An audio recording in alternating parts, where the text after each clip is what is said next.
میرا نام نبیلہ ہے، میری عمر ابھی 28 سال ہے۔ میں نے بی ایڈ کیا ہوا ہے۔ میں اپنے ماں باپ کی لاڈلی بھی بہت تھی۔ اللہ پاک نے مجھے بہت ہی خوبصورت بنایا ہے، اتنا خوبصورت کہ دیکھنے والا حیران رہ جائے، لیکن نصیبوں سے ہار گئی تھی۔ میرے والد صاحب ایک پرائیویٹ ادارے میں جاب کرتے تھے۔ میرے ماں باپ نے میری ہر خواہش پوری کر دی تھی۔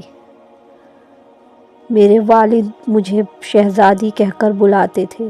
میں بہت ہنسمکھ لڑکی تھی، مگر اب میری 2 طلاقیں ہو چکی ہیں۔ شکیل میری زندگی میں نہ آتے تو میں کب کی خودکشی کر چکی ہوتی۔ میں ابھی بی ایڈ کر رہی تھی کہ میری ماں کو میری شادی کی فکر لگ گئی۔ خاندان میں میرے ہم عمر لڑکا نہ ہونے کی وجہ سے میری ماں نے ایک رشتہ کروانے والی کو میرے رشتے کے لیے کہہ رکھا تھا۔ وہ ہر دوسرے دن کسی نہ کسی کو ہمارے گھر میرے رشتے کے لیے لے آتی تھی۔ جو بھی مجھے دیکھتا پہلی نظر میں ہی پسند کر لیتا، کیونکہ میں خوبصورت ہی بہت تھی، مگر مجھے ابھی شادی نہیں کرنی تھی۔ میں اپنے ماں باپ کی اکیلی بیٹی تھی اور لاڈلی بھی بہت تھی۔ کوئی بھی رشتہ آتا تو میں خود ہی لڑکے میں کوئی نہ کوئی نقص نکال کر ریجیکٹ کر دیتی۔ میری ماں مجھے اکثر سمجھاتی کہ بیٹا، تمہارے ابو بیمار رہتے ہیں۔ میرے ابو ہارٹ پیشنٹ تھے، ایک دفعہ تو انہیں ہارٹ اٹیک ہو بھی چکا تھا۔ بس اسی وجہ سے میری امی میری شادی کے لیے پریشان رہتی تھی، مگر میں بھی بہت ضدی تھی۔ میں ابھی پڑھنا چاہتی تھی، کچھ بننا چاہتی تھی، مگر اللہ کو کچھ اور ہی منظور تھا۔ آخر کب تک ٹال مٹول کرتی رہتی۔ میں نے جیسے ہی بی ایڈ مکمل کیا، پھر تو میری امی کو اور بھی میری فکر لگ گئی تھی۔ وہ چاہتی تھی جلدی سے جلدی میری شادی ہو جائے۔ اور پھر ایک دن رشتے والی میرے لیے جمیل کا رشتہ لے کر آئیں۔ ان دنوں میرے ابو بیمار بھی بہت تھے۔ لڑکا بینک مینیجر تھا۔ میری ساس نے بھی بی اے کیا ہوا تھا۔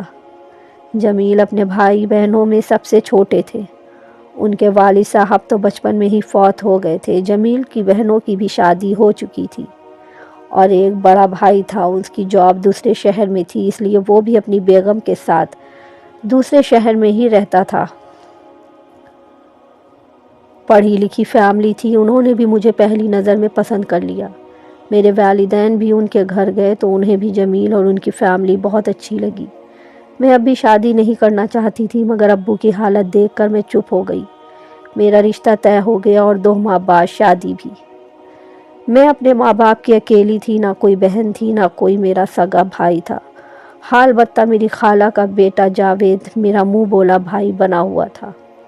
مجھ سے عمر میں بھی بہت چھوٹا تھا۔ میری پہلی شادی کے وقت جاوید ابھی 15 سال کا تھا۔ مجھے اچھی طرح یاد ہے، میری شادی کے دنوں میں وہ 1 ہفتہ ہمارے گھر میں رہا تھا۔ کوئی کام کرنے والا تو تھا نہیں، ابو بھی بیمار رہتے تھے۔ میری شادی کے سارے انتظام ابو کے ساتھ مل کر اسی نے کیے تھے۔ تھا تو وہ میرا منہ بولا بھائی، لیکن وہ مجھے سگے بھائیوں سے بھی زیادہ عزیز تھا۔ میری ہر بات مانتا، مجھے باجی باجی کہتے اس کی زبان نہیں تھکتی تھی۔ اور پھر میری شادی بھی ہو گئی۔ میں اپنے نئے گھر چلی گئی۔ جمیل بھی بہت اچھے تھے، اور سب سے بڑھ کر یہ کہ میری ساس مجھے میری ماں سے بڑھ کر پیار کرتی تھیں۔ سب کچھ بہت اچھا چل رہا تھا، بڑا گھر تھا، گاڑی تھی، سب کچھ تھا۔ جمیل ویسے تو میری ہر بات مانتے تھے، مگر میں جب بھی اپنے لیے موبائل کا کہتی کہ مجھے موبائل لے دیں، مجھے آپ سے اور امی ابو سے بات کرنی ہوتی ہے، لیکن وہ ٹال مٹول کر دیتے تھے۔ میں موبائل کے لیے ضد کرتی تو وہ چپ ہو جاتے، اپنا موڈ خراب کر لیتے، شاید مجھے موبائل نہیں لے کر دینا چاہتے تھے۔ پھر میں بھی چپ ہو گئی۔ دن ایسے ہی گزرتے گئے۔ میرے ابو اکثر میری خالہ کے بیٹے کے ساتھ آتے۔ سب کچھ ٹھیک چل رہا تھا۔ میرا منہ بولا بھائی میرے بلانے پر ہر ہفتے میں 1 بار ضرور آتا تھا، کبھی امی ابو کے ساتھ تو کبھی اکیلا۔ شادی کو ابھی 3 ماہ ہی گزرے تھے کہ مجھے محسوس ہونے لگا جمیل مجھ پہ شک کرنے لگے ہیں۔ میری ساس کے پاس تو فون تھا، وہ روزانہ بینک سے اپنی امی کو فون کرتے۔ ویسے تو وہ شام کو گھر آتے تھے، مگر جس دن میری خالہ کا بیٹا میرا منہ بولا بھائی آتا، وہ جلدی سے گھر آ جاتے۔ اور پھر ایک دن وہ ہو گیا جس کو نہیں ہونا چاہیے تھا۔ میرا بھائی جاوید آیا ہوا تھا۔ جمیل اچانک کمرے میں داخل ہوئے۔ وہ بہت غصے میں تھے، مجھ پہ چلانے لگے تمہارا اس کے ساتھ کوئی چکر ہے۔ میرے پیروں تلے سے زمین نکل گئی۔ خدا گواہ ہے وہ میرا چھوٹا بھائی تھا بس۔ جمیل نے اسے دھکے دے کر نکال دیا۔ میں بہت روئی، جمیل کی منتیں کی، جمیل ایسی کوئی بات نہیں ہے، پاؤں پکڑے مگر وہ اٹھ کر باہر چلے گئے۔ اس رات میں بہت روئی تھی۔ میرے ماں باپ کو پتہ چلا تو انہوں نے بھی میری ساس کو ہر طرح سے تسلی دی۔ ایسی کوئی بات نہیں ہے۔ پھر مجھ پہ ایک راز کھلا جو جمیل اور میری ساس نے ہم سے چھپا رکھا تھا۔ وہ یہ کہ جمیل کی بڑی بہن کا کسی کے ساتھ موبائل پہ چکر تھا، کسی وجہ سے، وہ وہاں رشتہ نہ ہونے کی وجہ سے۔ وہ ایک دن اپنے عاشق کے ساتھ بھاگ گئی اور آج تک اس کا کوئی پتہ نہیں تھا کہ وہ کہاں ہے۔ یہ بات میری سسرال والوں نے ہم سے چھپا کر رکھی تھی۔ جمیل اب نفسیاتی سے ہونے لگے تھے، مجھ پہ بہت نظر رکھتے۔ اچانک سے گھر آ جانا، مجھے بازار لے جاتے تو بلا وجہ پیچھے مڑ مڑ کر دیکھتے کہ کوئی ہمارا پیچھا تو نہیں کر رہا۔ میں بہت روتی، پتہ نہیں میری خوشیوں کو کس کی نظر لگ گئی تھی۔ میری جنت سی دنیا دوزخ بن گئی تھی۔ میری ساس بھی مجھ پہ شک کرنے لگی تھی۔ میرے بھائی نے میرا گھر آنا چھوڑ دیا تھا، پھر بھی مجھے تانے دیے جاتے کہ وہ تمہارا منہ بولا بھائی نہیں بلکہ یار ہے۔ دل کرتا زمین پھٹے اور میں اس میں دھس جاؤں۔ پتہ نہیں مجھے کس بات کی سزا مل رہی تھی۔ دن ایسے ہی گزر رہے تھے۔ چھوٹی عید آنے والی تھی۔ پھر ایک دن اچانک میری خالہ کا بیٹا، میرا چھوٹا بھائی، مجھے عیدی دینے آیا۔ کیونکہ میرا کوئی سگا بھائی تو تھا نہیں، اس لیے امی نے اسے بھیجا تھا۔ امی ابو دونوں بیمار ہیں، اس لیے نہیں آئے تھے۔ اور اس دن میری دوسرے شہر والی جیٹھانی بھی آئی ہوئی تھی۔ نہ جانے اس نے کیا کھیل کھیلا، میرا بھائی تو چلا گیا مگر میرے شوہر میرا دشمن بن گیا۔ جب بہت ظلم سہ لیا تو میرے منہ پہ طلاق کے کاغذ پھینک کر گھر سے نکل گیا۔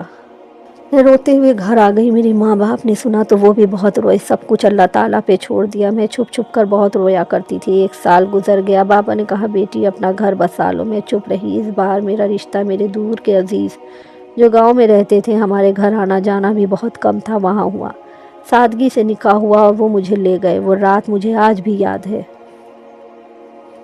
میرا دوسرا شوہر، اس کو نہ جانے کیسے دورے پڑتے تھے۔ جب بھی اسے دورہ پڑتا وہ گھر کے برتن سامان سب کچھ توڑنے لگتا اور مجھے بھی بلا وجہ مارتا تھا۔ وہ مجھے بالوں سے پکڑتا، مجھے دیوار کے ساتھ ٹکریں دیتا۔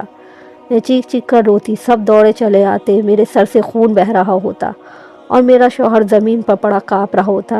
میرے سسر میرے سامنے ہاتھ جوڑتے، ہم نے تم کو بتایا نہیں تھا۔ میں چپ ہو گئی۔ اس سے مجھے ڈر لگنے لگا۔ اصل میں وہ لوگ مجھے اپنے بیٹے کی نوکرانی بنا کر لائے تھے۔ چلو ہمارے پاگل بیٹے کو سنبھال لے گی۔ پھر 2 مہینے تک اس کا ٹارچر سہتی رہی۔ میں نے بہت سے ڈاکٹر سے بات کی لیکن وہ لا علاج تھا۔ یہ نہیں کہ وہ جان بوجھ کر مارتا تھا، لیکن جب اسے دورہ پڑتا اسے کچھ سمجھ نہیں آتا تھا۔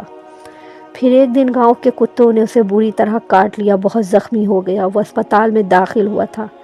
جب بھی ہوش آتا تو میرا نام لے کر پکارتا۔ میں اس کے پاس بیٹھی ہوتی۔ ڈاکٹرز نے جواب دے دیا تھا کہ حالت بہت نازک ہے۔ رات کے 2 بج رہے تھے۔ میں پاس بیٹھی تھی۔ اسے ہوش آیا تو میری طرف دیکھ کر ہاتھ جوڑ کر معافی مانگنے لگا۔ وہ مجھ سے کہنے لگا میں تمہاری زندگی برباد نہیں کر سکتا۔ میں نے تم پہ بھی بہت ظلم کیے ہیں، مجھے معاف کر دینا۔ اور میں یہ سب جان کر نہیں کرتا تھا۔ میری دماغی حالت ہی کچھ ایسی ہو جاتی تھی۔ مجھے پتا ہے میں اب نہیں بچنے والا۔ میرے مرنے کے بعد پتہ نہیں میرے گھر والے تمہارے ساتھ کیسا سلوک کریں، اس لیے میں تمہیں آزاد کرتا ہوں اور مجھے طلاق دے دی۔ میں چیخ چیخ کر رونے لگی۔ یہ میرے ساتھ کیا ہو رہا تھا؟ مجھے دوسری دفعہ بھی طلاق ہو گئی۔ میں پھر امی ابو کے گھر آ گئی اور 1 ہفتے بعد میرا دوسرا شوہر بھی فوت ہو گیا۔ میں دہاڑے مار مار کر روئی کہ میں خود کو بد نصیب سمجھنے لگی۔ اب لوگ مجھے بہت بری نگاہوں سے دیکھتے تھے۔ پھر ایک اور قیامت آ پڑی۔ میرے ابو کو ہارٹ اٹیک ہوا اور وہ بھی ہمیں اکیلا چھوڑ گئے۔ میری ماں اور میں اکیلے رہ گئے تھے۔ ہم ساری رات روتے۔ میرا چھوٹا بھائی بھی بہت رویا۔ گھر کے حالات بہت خراب ہونے لگے۔ کوئی کمانے والا تو تھا نہیں۔ میرے چھوٹے بھائی نے ہمارا بہت ساتھ دیا۔ ہمارے گھر کا سارا خرچہ اسی پہ تھا۔ میری خالہ ایک امیر فیملی میں بیاہی تھیں۔ خالو بھی بہت اچھے تھے۔ ابو کے چلے جانے کے بعد ان سب نے ہمارا بہت خیال رکھا۔ پھر مجھے بھی مجبوراً پرائیویٹ اسکول میں جاب کرنی پڑی۔ ایک دن میں بس کے انتظار میں کھڑی تھی کہ میری ایک دوست نے مجھے دیکھا۔ اس نے مجھے دیکھا تو گاڑی میں مجھے لفٹ دے دی۔ مجھے دیکھ کر کہنے لگی یہ کیا حال بنا رکھا ہے تم نے؟ تم تو شہزادی تھی شہزادی۔ میں نہ چاہتے ہوئے بھی پھوٹ پھوٹ کر رونے لگی اور اپنی سب آپ بیتی اسے بتائی۔ اسے بھی بہت دکھ ہوا۔ پھر وہ مجھے اچانک کہنے لگی تمہیں یاد ہے کہ میں اپنے ماں باپ کے ساتھ اپنے بھائی کا رشتہ بھی لے کر آئی تھی، مگر اس وقت کسی وجہ سے تمہارے گھر والوں نے انکار کر دیا تھا۔ مجھے کچھ بھی یاد نہیں تھا، بس میں روتی جا رہی تھی وہ مجھے بار بار اپنے سینے سے لگا رہی تھی، پھر کہنے لگی سب کچھ ٹھیک ہو جائے گا، بس اللہ تعالیٰ پر بھروسہ رکھو۔ میں اس دن اسکول نہیں گئی تھی اور نہ ہی وہ اپنی جاب پر گئی۔ میں سارا دن اسی کے ساتھ رہی۔ سب کچھ سننے کے بعد کہنے لگی، تمہیں ایک بات بتاؤں، میرے جس بھائی کے ساتھ تمہارے لیے رشتہ آیا تھا، تمہیں دیکھنے کے بعد اس نے ہماری لاکھ کوشش کے بعد شادی نہیں کی۔ بھائی کو تم سے عشق ہو گیا تھا، وہ صرف تم سے شادی کرنا چاہتا تھا۔ اگر تم کہو تو میں بات کروں۔ میں روتے روتے کہنے لگی، میں بہت بد نصیب ہوں، میں پھر سے طلاق کا صدمہ نہیں برداشت کر سکتی۔ وہ کہنے لگی، پاگل، ایسے نہیں کہتے۔ میرا بھائی آج تک تمہاری یاد میں کھویا رہتا ہے، پتہ ہے وہ تمہاری تصویر بھی آج تک اس نے اپنے پاس رکھی ہوئی ہے۔ بس ایک بار تم مان جاؤ، بھائی کو سمجھانا میرا کام ہے۔ وہ میرے ساتھ میرے گھر آئی، امی سے بھی بات کی۔ امی بہت روئیں۔ شکیل اور اس کے گھر والوں کو کوئی اعتراض نہیں تھا کہ میں 2 دفعہ طلاق شدہ ہوں، پھر سب کی رضامندی سے میری شادی شکیل سے ہو گئی۔ شکیل سچ میں بہت اچھے شوہر ثابت ہوئے، بہت ہی پیار کرنے والے۔ مجھے اکثر کہتے، میں بہت پیار کرتا ہوں تم سے، تم نہ ملتی تو ساری زندگی تمہاری تصویر ایسے ہی سینے سے لگائے گزار دیتا۔ کبھی میں چپ ہو جاؤں تو مجھے باہر گھمانے پھرانے لے جاتے اور کہتے، خدا کے لیے اپنی پچھلی زندگی ایک حادثہ سمجھ کر بھول جاؤ۔ میری زندگی پھر سے جنت بن گئی۔ میری ماں بھی اب میرے ساتھ رہتی، میرا بھائی بھی روزانہ آتا مجھ سے ملنے۔ جس دن نہ آئے تو شکیل مجھے خود اس سے ملانے لے جاتے۔ اللہ پاک نے مجھے ایک بیٹا دیا۔ ہم سب عمرے پر چلے گئے تھے، میں آج ہی عمرے سے واپس آئی ہوں۔ میں اپنے گھر میں بہت خوش ہوں، بس ابو بہت یاد آتے ہیں۔ آج زندہ ہوتے تو وہ بھی بہت خوش ہوتے۔ میں پیغام دینا چاہتی ہوں ان لڑکیوں کو جو حالات سے تنگ آ کر خود کو بد نصیب سمجھتی ہیں۔ کوئی بھی بد نصیب نہیں ہوتا، اللہ تعالیٰ کے ہر فیصلے میں کوئی نہ کوئی حکمت چھپی ہوئی ضرور ہوتی ہے۔ اور ہاں، مرد ذات کو اتنا ہی کہوں کہ کسی کی بیٹی کو ایسے نہ بھگا کر لے جاؤ، ہو سکتا ہے کل کو تمہاری بیٹی بھی کسی اور کے ساتھ بھاگ جائے اور تم جمیل کی طرح نفسیاتی بن جاؤ۔ خدا سے ڈرو، اس کی لاٹھی بے آواز ہے۔ اور آخری بات، طلاق والی لڑکی ضرور نہیں کہ بدکار ہو، میری طرح حالات کی ماری بھی ہو سکتی ہے۔ کسی نبیلہ کا سہارا بن کر دیکھو، اللہ تعالیٰ کی رحمتوں کی بارش کس طرح برسے گی تم پر۔